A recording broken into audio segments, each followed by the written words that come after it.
오늘 채널A의 강력한 사팀은 선우은숙 씨의 친언니에 대한 최신 소식을 전달했습니다.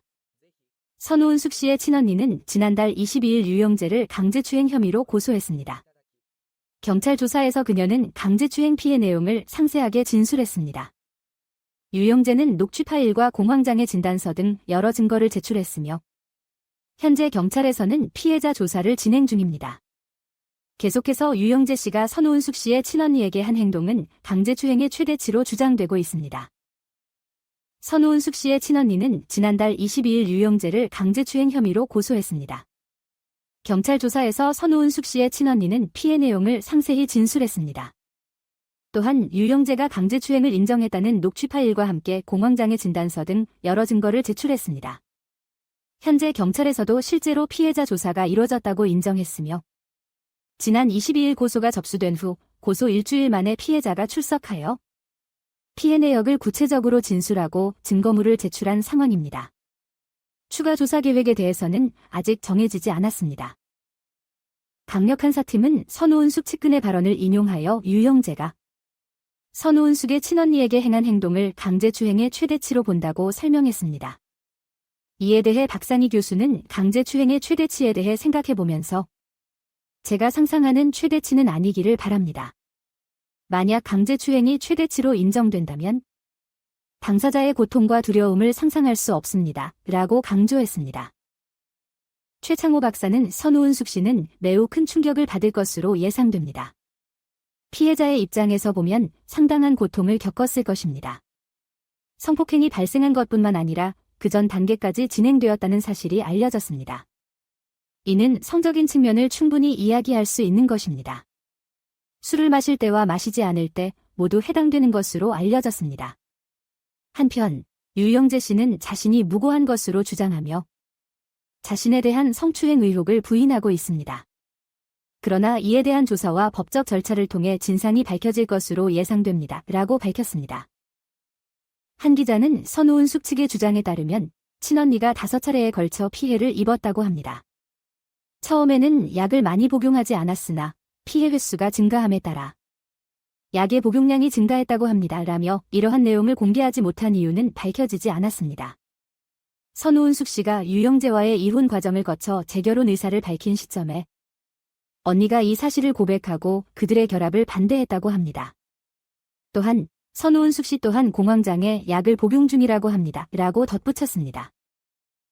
이전에 선우은숙과 유영재는 2022년 10월 결혼신고를 한 뒤 법적 부부가 되었습니다. 그러나 지난 1년 6개월 만인 지난 3일 조정을 통해 이혼하게 되었습니다. 처음에는 두 사람의 이혼 이유가 성격 차이로 보도되었지만 그 후 유영재가 결혼 전 다른 여성과의 사실혼 관계가 있었다는 의혹이 제기되었습니다. 선우은숙 측은 언론 보도를 통해 유영재의 사실혼 사실을 알게 되었다고 밝혀 혼인 무효 소송을 진행 중입니다. 또한 선우은숙의 친언니를 강제추행한 혐의로 고소장을 제출했습니다. 그러나 유영재는 3원과 사실혼 논란에 대해 선우은숙을 처음 만난 날 제 2번째 결혼 사실을 공개했습니다. 라며 선우은숙도 우리의 과거에 대해 문제를 제기하지 않기로 약속했습니다. 라고 설명했습니다. 그는 또한 2번의 이혼 이후 오랜 시간 동안 다른 이성을 만나지 않았다고 말할 수는 없습니다. 라며 하지만 동거나 불륜과 같은 주장은 사실이 아닙니다. 저는 부끄러운 일을 저질렀던 적이 없습니다. 라고 덧붙였습니다. 이후 선우은숙의 친언니를 강제추행한 혐의로 고소된 유영재는 2024년 5월 26일 수도권의 한 정신병원을 찾아 입원 절차를 밟고 치료를 받고 있습니다. 유영재의 친동생은 유영재가 자살을 시도할 것으로 보이는 단어를 노트북에서 검색한 흔적을 발견했고 이에 따라 형을 설득하여 보호 치료를 받도록 했습니다. 아래는 독자들의 반응이다. 유영재 씨의 강제추행 혐의에 대한 사건은 매우 민감한 문제입니다. 이러한 상황에서 피해자의 증언과 함께 다양한 증거들이 조사되어야 합니다.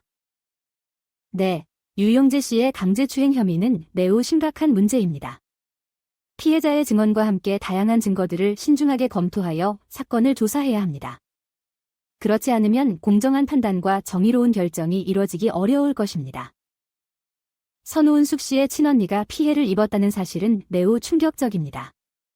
이러한 사건이 더 이상 발생하지 않도록 사회적으로 심각하게 대응해야 합니다. 선우은숙 씨의 친언니가 피해를 입었다는 사실은 정말 충격적입니다. 이런 사건이 더 이상 일어나지 않도록 사회적으로 엄중하게 대처해야 합니다. 피해자를 보호하고 법적인 조치를 취하는 것이 중요합니다. 유영재 씨의 입원 절차와 치료는 그가 진지하게 상황을 다루려는 모습을 보여줍니다. 이러한 상황에서 그의 가족의 지원이 매우 중요합니다. 유영재 씨의 입원과 치료 과정은 그가 상황을 진지하게 대처하려는 의지를 보여줍니다. 가족의 지원과 함께 전문적인 치료를 받는 것이 이어지는 과정에서 중요할 것입니다. 그의 회복을 위해 많은 관심과 지지가 필요합니다. 어떤 사람도 성폭력 행위에 대해 무시하거나 방관해서는 안 됩니다. 모든 사람은 안전하고 존중받을 권리가 있습니다. 성폭력은 결코 무시되거나 방관되어서는 안 되는 문제입니다. 모든 사람은 안전하고 존중받을 권리가 있으며 성폭력 피해자는 특히나 보호되어야 합니다. 우리는 성폭력에 대한 인식을 높이고 피해자를 지지하며 가해자를 엄벌하는 데 힘을 쏟아야 합니다. 이러한 사건은 사회적으로 더 많은 관심과 주의를 기울이도록 해야 합니다. 특히 성폭력 문제에 대한 인식과 예방 노력이 필요합니다. 이런 사건은 사회적인 관심과 주의를 더욱 필요로 합니다.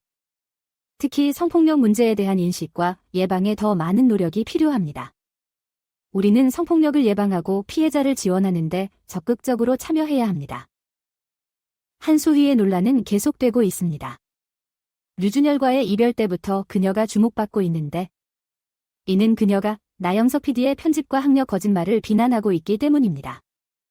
한소희는 자신의 입장을 명확히 하지 못하고 있으며 그녀의 발언은 계속해서 의혹을 자아내고 있습니다.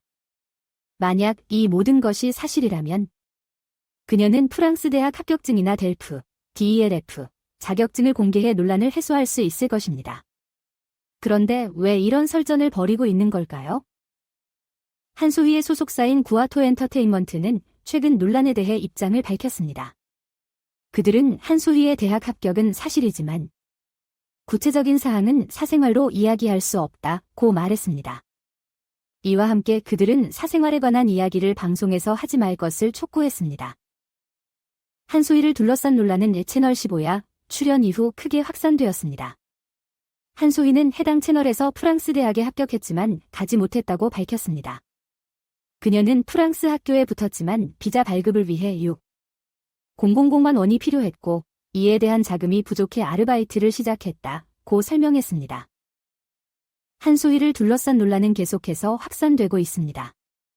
특히 인터넷상에서 일부 누리꾼들은 한소희의 발언과 사실이 맞지 않는다고 주장하며 그에 대한 증명을 요구하고 있습니다. 이들은 프랑스 학생 비자를 받기 위해 필요한 은행 계좌 잔고와 한소희의 말이 일치하지 않는다며 의문을 제기하고 있습니다. 또한 프랑스 학교에 합격하기 위해서는 델프 자격증이 필요하니 증명하라는 요구도 이어지고 있습니다. 이와 관련하여 한소희는 최근 인스타그램을 통해 한 누리꾼과의 다이렉트 메시지를 통해 해명했습니다. 그녀는 내게는 발상과 전환 같은 것들은 맞지 않는 시스템이었고 그래서 국내 대학을 포기하고 포트폴리오를 만들었다며 자신의 입장을 설명했습니다. 또한 국내 대학에 다니지 않았기 때문에 대출을 받을 수 없었다고 덧붙였습니다. 한소희는 그녀의 입장을 강조하기 위해 덧붙였습니다. 그녀는 예능 프로그램에서는 제 발언이 편집되거나 왜곡된 부분이 있었고 이로 인해 혼란스러운 상황이었습니다. 내 은행 계좌에는 2대 3천만 원이 필요했고 생활비 부족으로 고생했습니다. 20대에 다시 시작하여 유학원에 돈을 쏟아부어야 했기 때문에 정말 힘든 시기였습니다. 라고 말했습니다. 그러나 예능 프로그램에서 편집된 부분과 왜곡된 부분이라는 발언은 논란의 씨앗이 되었습니다. 특히 나영석 PD의 15야 채널에서 이에 대한 항의가 이어졌습니다. 팬들은 채널에 찾아가며 왜 한소희를 비난하고 욕을 먹게 만드는가? 와 악마의 편집이라는 것은 너무한 것 아닌가? 라며 사과를 요구했습니다. 한소희의 입장은 그녀의 영상을 통해 명확히 드러났습니다. 그녀가 프랑스 대학 합격과 관련된 구체적인 내용을 언급한 것은 사실입니다. 그러나 그녀가 말한 대로 모든 부분이 사실과 다르게 편집되었다는 주장은 여전히 논란의 여지가 있습니다. 이에 대한 해답은 증빙 서류를 통해 얻을 수 있을 것입니다. 그러나 이 논란은 나영석 PD의 15야 채널로까지 번지면서 더욱 커졌습니다. 팬들은 나영석 PD를 향해 비난과 항의를 쏟아내며 사과를 요구하고 있습니다. 한소희와 나영석 PD는 이번 논란을 어떻게 해결할 것인지 이에 대한 관심이 계속되고 있습니다.